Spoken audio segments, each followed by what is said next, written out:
Arambe. Wangapi wanasema mwaka huu ndio ule ule? Bomet, nimewaona. Ni mzuri sana. Karo. Kumbacha kicheke mwaitenga liya kenga. Kwa speak up Nairobi. Akawamacha kasta tukul tusikie namna hiyo.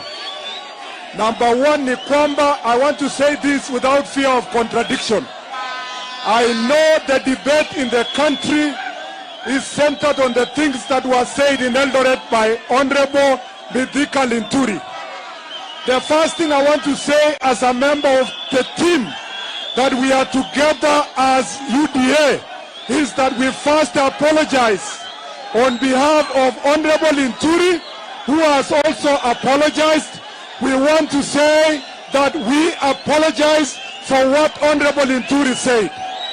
Number two, as people of the Hustler Nation, that we will maintain peace.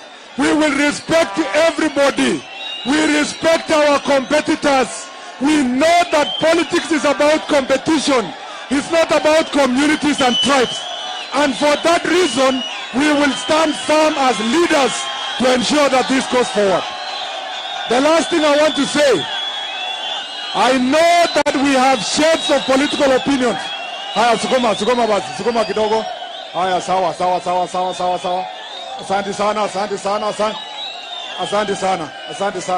Asante sana.